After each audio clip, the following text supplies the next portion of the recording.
Hi, old man here. So you can see I'm getting organized and ready for another outing tomorrow. Which leads me to my next topic.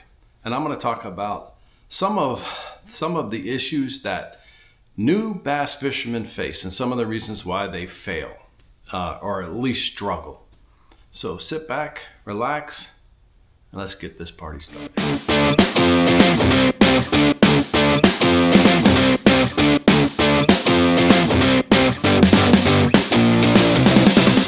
The first topic we're going to talk about is using the wrong gear. Many beginners use the wrong gear.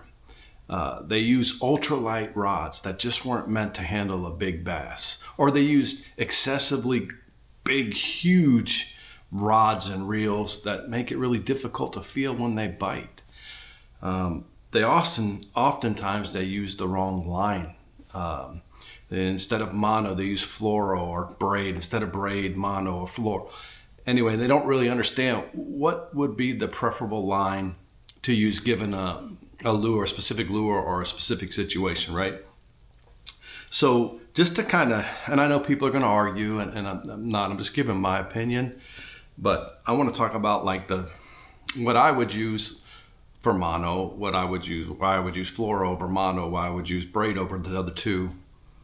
Monofilament, and I typically choose between 10 and 15 pound test monofilament or mono.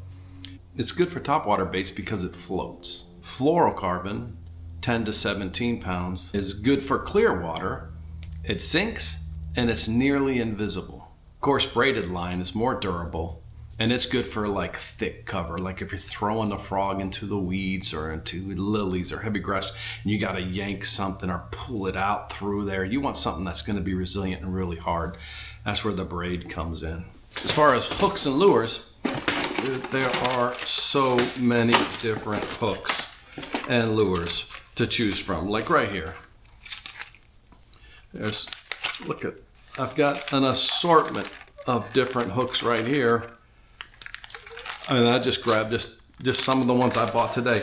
So hooks, it's going to be dependent on what I'm fishing for, what lure I'm using. Is it a worm? Is it a swimmer bait? What are we doing with it? Is it a wacky rig? So there's an assortment of different hooks.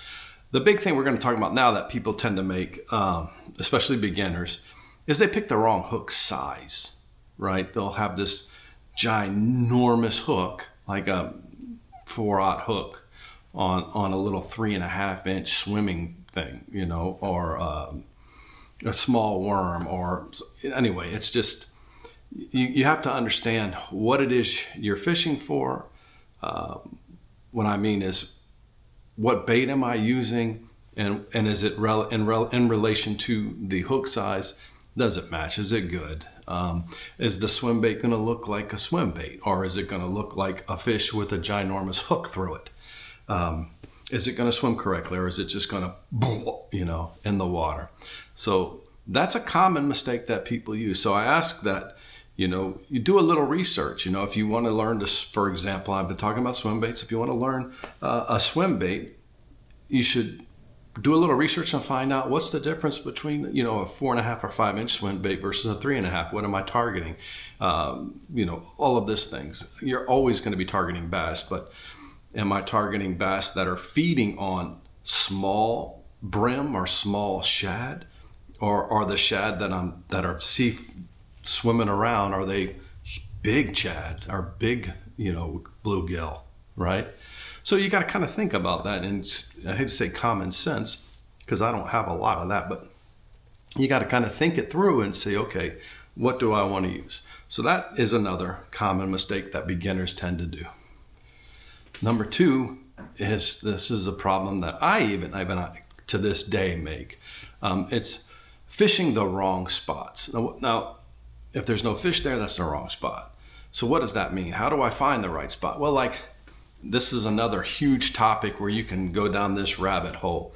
But what I mean by the wrong spot is you should target places where the bass tend to be most often, right? Like bass like cover, for example. So if I see a fallen tree in the water, chances are higher that there's going to be a bass suspended under that tree versus that's a cool little pocket, on the shore that really doesn't have anything around. There's no grass. There's nothing that just looks good. I know I can cast in there and my lure won't have a slim chance of getting stuck on something. So don't really waste your energy and your time and your effort on locations that don't necessarily have bass or or have a lower percentage, is probably a better word, of bass versus a high percentage spot like cover or piers and docks or grass lines or points or like severe changes in elevation, so where the water goes from deep to really shallow. Those kind of places tend to have and hold more fish. So your likelihood of placing your lure in front of their face and getting a bite is much higher than just, randomly going down the bank. Just call it beating the bank. Now, I tell you that I beat the bank continuously. For me, it's more therapeutic than anything. I kind of get zoned out and do that. But then again, as you can see in my videos, I'm not yanking these things in by the tens, you know what I mean? So keep that in mind. What's your purpose? What are you targeting? What are you trying to do? We all go out with the purpose of catching a bass. That's a given, right?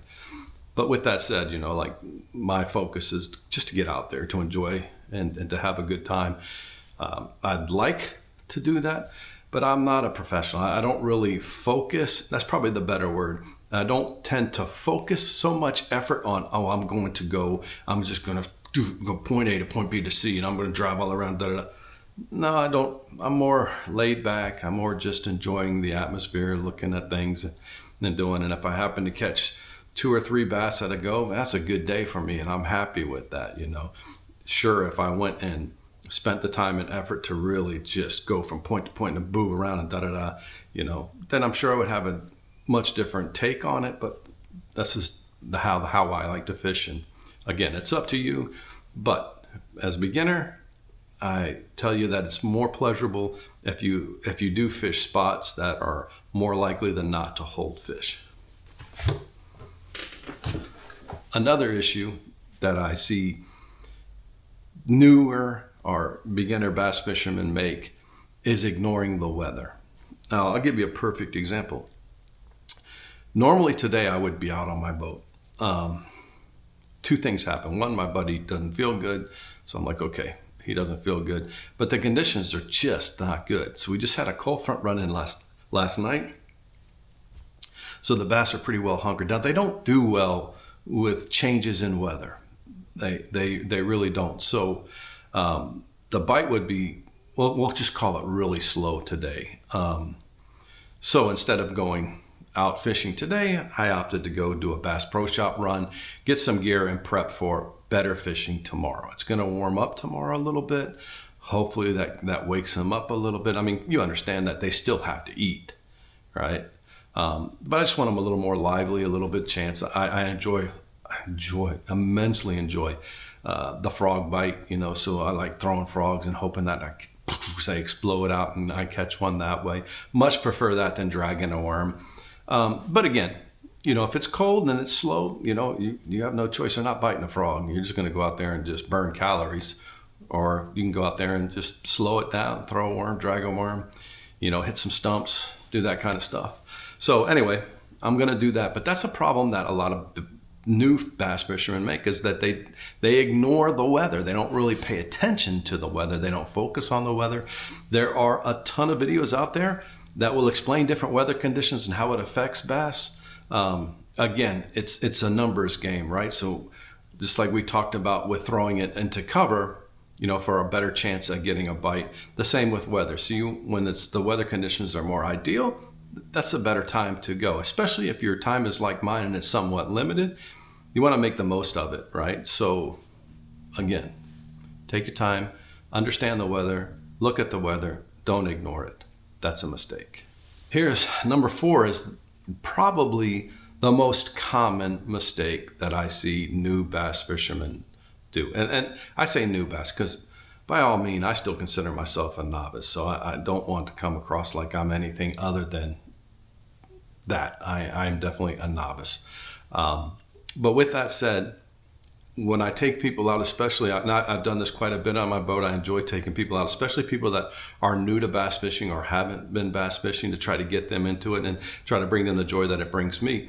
So one of the biggest mistakes that I see, if not the biggest mistake that I see, is they tend to fish too fast. There are times where the bass want a fast retrieval, and those are some fun times, don't get me wrong. But the most of the time, you need to slow it down. So if you're throwing and throwing and throwing and throwing, and you're throwing to these high percentage spots where you think that there's going to be fish held out there, and you're not getting any bites, right? And you, I mean, obviously gone through the normal things, changed color or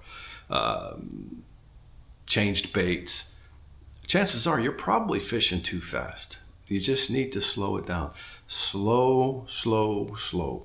Slow it down, and you'd be shockingly surprised at what just a few little delays in your retrieval will do. For example, I went frog fishing. I went fishing a couple times, 2 or 3 weeks ago, and it's a little bit chillier. You know, we just got through some chilly things, but of course I'm anxious to see if they're hitting the frog. So I threw the frog out there, but instead of just walking it, so I don't know if you're familiar with that technique, but you kind of just pop it and the frog kind of swims side to side, and you walk it in. So instead of bringing it like a pace where I walk it a little bit and let it pause, then walk a little bit, instead I just popped it like poof, poof. So it just makes a little splash, and then I'd leave it sit till the ripples died, pop it again.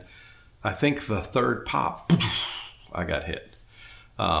Had I just walked it like normal, I don't think I would have gotten anything. So again, slow it down.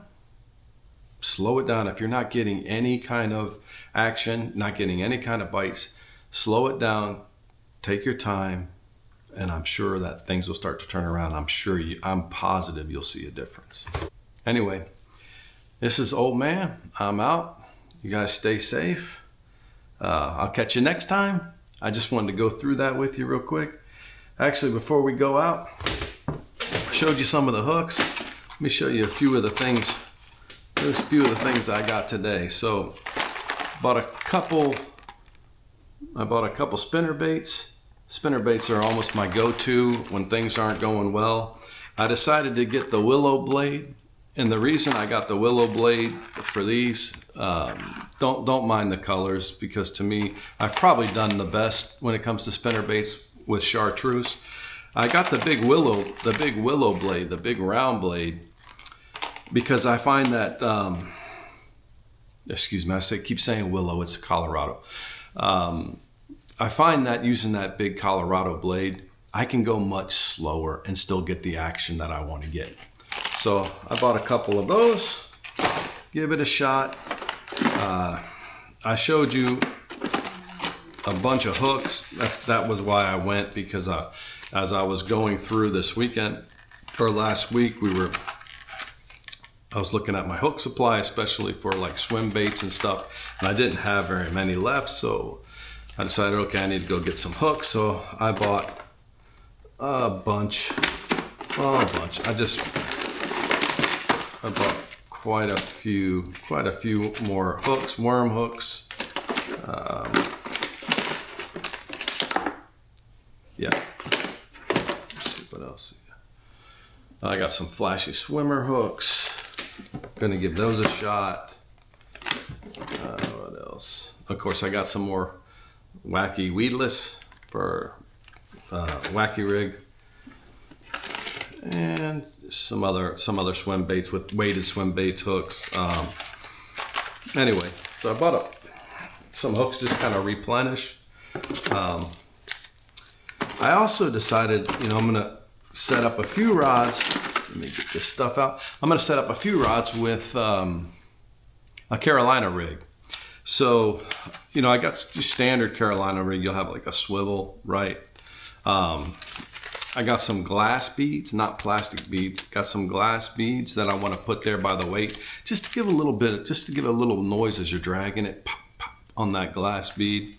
But I was looking at somebody's video, and I'm not sure whose it was, But I'll give a shout out to Brian Latimer, because it may have been him, but I could be wrong, and I apologize. It could have been one of the other guys. But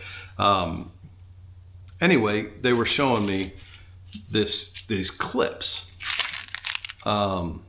So these clips, they're pretty slick. So I wanna try these clips and see how easy it is to kind of pop things off and on, versus, you know, your standard swivel, which, you know, you got to tie both ends. And anyway, just thought it was interesting, so I figured I'd give that a shot. Anyway, I'm gonna set up some Carolinas with that stuff there. And as I said before, I am a frog. I love the frogs, so I decided to give old Bass Pro Shop frog a shot. I got this little guy right here. I like the colors on that, the dark on top and the green on the bottom. Give that one a shot. I got some scum frogs. They just look pretty cool. Kind of like the nose on those. I'm not sure you can really see that. I guess I could just, they're gonna come out of here anyway. Kind of like this. Kind of like the shape. I think that's pretty neat. I like that the nose comes to a point. I tend to pull through lilies a lot, and I like the popper frogs, the ones, I'll get one out here and show it to you. Kind of show you a difference there.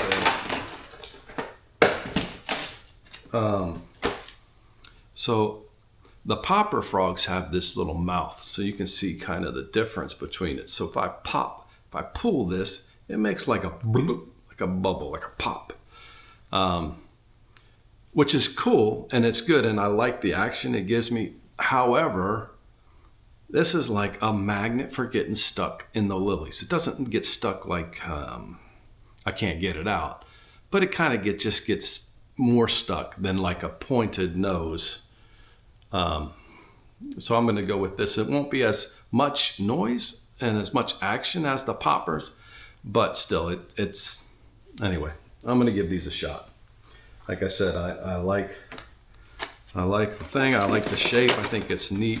I got a couple different colors here. To say one works more than the other, I'd probably be lying to you. But it's interesting. So this is, for example, this frog right here, this blue one, is much lighter than this one. This one's got a tungsten weight inside of it. So I'm gonna try that too. I think that's actually pretty slick. So anyway, pretty neat. I already told you about the spinner baits, more hooks, just a little tool for my wacky rig, and more hooks. And then of course I bought a case. I bought a case to replace this case that I bought, because this is just a pain. When I pull it out, I tend to pop it open and things fall out. So I want to arrange my plastics a little bit better. Anyway, so appreciate you coming by. Appreciate you taking time to look. I'm Old Man out, and I will be on the water tomorrow. So hopefully I have another video dropping in a couple days. Until then, you guys stay safe, and I'll see you next time.